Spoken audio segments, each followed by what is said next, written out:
tunatarajia iwe na hii wizara itakuwa na changes kubwa sana, kwa sababu tumeona imechambuliwa pale na miradi ya maendeleo, lakini pia imelenga maslahi moja kwa moja ya wanasanaa na wanamichezo na wanaburudani, haijamwacha hata mmoja. Kwa hiyo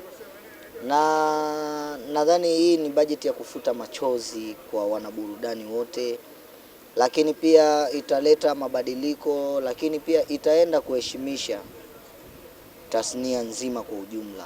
Yani kwa sababu kama ulivyoona ndani pale tumeona mabondia, tunaona mamisi, hamna ambaye ameachwa. Kuna sisi wana muziki, kuna waigizaji. Kwa hiyo tunatarajia ukawe mwaka wa baraka sana. Sawa, toka umeingia kwenye siasa, pengine maisha yako yamebadilika kwa kiasi gani ukizingatia sasa tulikuwa tukikufahamu kwenye muziki? Sasa hivi utofauti umekuwaje? Hamna utofauti. Utofauti tu ni kwamba kofia zimekuwa mbili, kutumikia wananchi katika majukumu ya kijamii, lakini pia kuwatumikia wananchi katika kuwapa burudani. Kwa hiyo bado niko na watu wangu ni wale wale. Kwa hiyo hakuna ambacho kimebadilika. Ambacho kimebadilika tu ni kwamba tu kuna sehemu ukiingia sasa unaitwa mheshimiwa, lakini Abdul ni yule yule, Janjaro ni yule yule, Chalilo ni yule yule, Kamjanjaro Kandege. Kwa bado ni vile vile, sisi tunaendelea kuwakilisha mitaa na tutaendelea kuisemea mitaa, lakini tuipongeze wizara. Wametisha sana leo. Kipindi cha nyuma baadhi ya wasanii, waigizaji na waimbaji walipata mikopo, lakini ikawa changamoto sana katika swala la kurejesha ile mikopo. Pengine wewe kama mheshimiwa diwani ambaye pia umekuwa na fursa mbalimbali kuhakikisha kwamba wasanii na wananchi wanapata mikopo, lakini changamoto inakuwa katika swala zima la urejeshaji wa mikopo. Kauli yako ni hipi hususan katika wizara yetu hii ya habari? Pengine serikali inaona mpango tena kuendelea kutoa hiyo mikopo?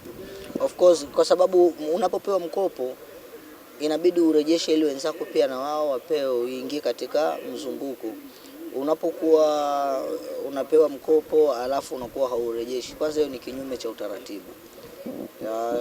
Cha pili, mimi naamini katika vile vipengele kuna vipengele vya vilikuwepo vya watu kupeana hela. Hawezi kupeana tu mikopo bila vipengele. Kwa hiyo ni ukarimu tu pia wa wizara, na hivyo viongozi wetu huenda taratibu na wadaiwa, lakini sio swala la busara kabisa, wala sio sifa kukaa kuwa unadaiwa. Ni ukiona unatembea uje unadaiwa, hata ukimwona mtu anapita kule unaweza kubadilisha njia. Hamna kitu kizuri kama kuwa free. Kwa hiyo unapopewa mkopo urejeshe ili uweze kusaidia na wengine na ukaendeleze kwa wengine, kwa sababu haupo kwa sababu yako tu. Kwa hiyo usiwe mbinafsi. Kwa hiyo wasanii wenzangu, mimi tu nitoe rai, unapopewa pesa jua hela unapoipeleka. Na ndio maana sasa hivi mimi nimependa pia wizara, before hujapewa hela unakupa elimu ya fedha, elimu ya mkopo. Hata ukipata hela unajua kitu gani naweza nikafanya. Shida ni ile unachukua hela alafu huna pa kufanya. Unachukua hela unaenda kununua gari na masofa, basi hiyo inakuwa mtihani.